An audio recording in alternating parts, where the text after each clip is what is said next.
You keep praying for this person, but instead of peace, you feel heavier every time you think about them. What if the struggle isn't because you're holding on too loosely, but because you're holding on too long? Stay with me, because by the end of this video, you may finally see why letting go feels so hard, and why God might be gently asking you to do it. If you're watching this, you're probably facing a painful question you never wanted to ask. Does God want me to let go of this person? Maybe it's a relationship you've prayed over again and again, a connection you believed was meant to last, someone you love, but loving them is costing you your peace, and you're torn, because you don't want to walk away from something God hasn't released you from, but you also can't ignore how tired, confused, or emotionally drained you feel. We're going to talk calmly and honestly about clear signs God may be giving you that it's time to let go of someone, not out of anger, not out of bitterness, but out of trust. And I encourage you to stay until the end, because the final sign is the one that brings the most clarity and hope. Sign number 1, you've lost your peace, not just your comfort. One of the first ways God speaks is through peace, not excitement, not attachment, not familiarity. Peace. The Bible says, "Let the peace of Christ rule in your hearts." Colossians 3:15. That word rule means peace gets the final say. Ask yourself this honestly. When you pray about this person, do you feel calm afterward or restless? It's normal to miss someone.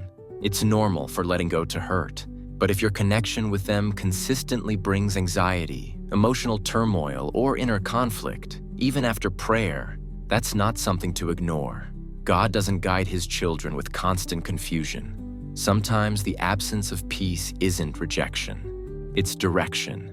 And if peace keeps leaving whenever this person enters your thoughts, God may be inviting you to release what's disturbing your inner stillness. Now here's the next sign, and this one goes deeper. Sign number 2.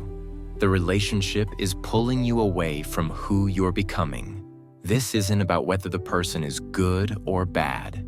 It's about who you are becoming while connected to them. Are you growing emotionally and spiritually? Or are you shrinking, compromising, or losing yourself? The Bible says, "Bad company corrupts good character." 1 Corinthians 15:33. This verse isn't about judging others. It's about influence.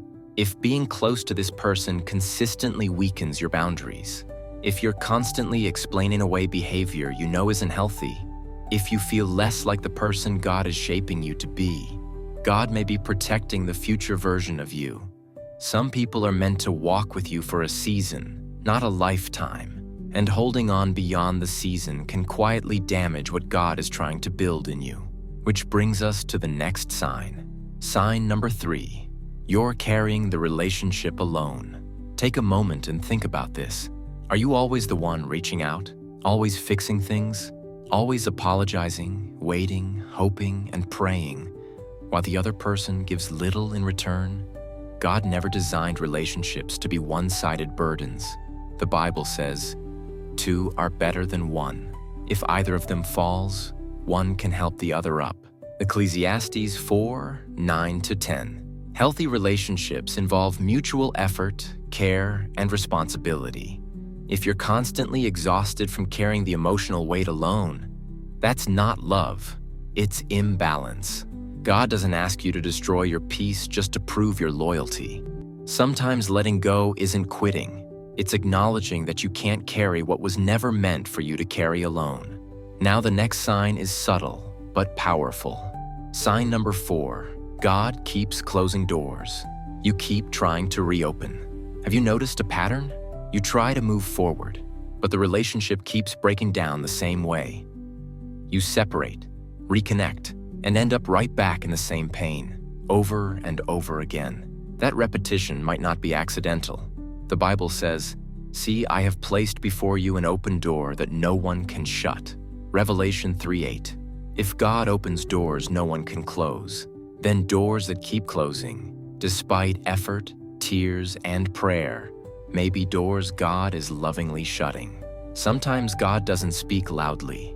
He speaks consistently, and repeated obstacles can be His way of saying, this is not where life is meant to flow for you. Which leads us to the final sign, the one that brings hope. Sign number 5. Letting go is making space for healing and growth. God never asks you to release something without purpose. Letting go feels like loss at first, but in God's hands, it becomes preparation. The Bible says, "Forget the former things. Do not dwell on the past. See, I am doing a new thing." Isaiah 43:18-19.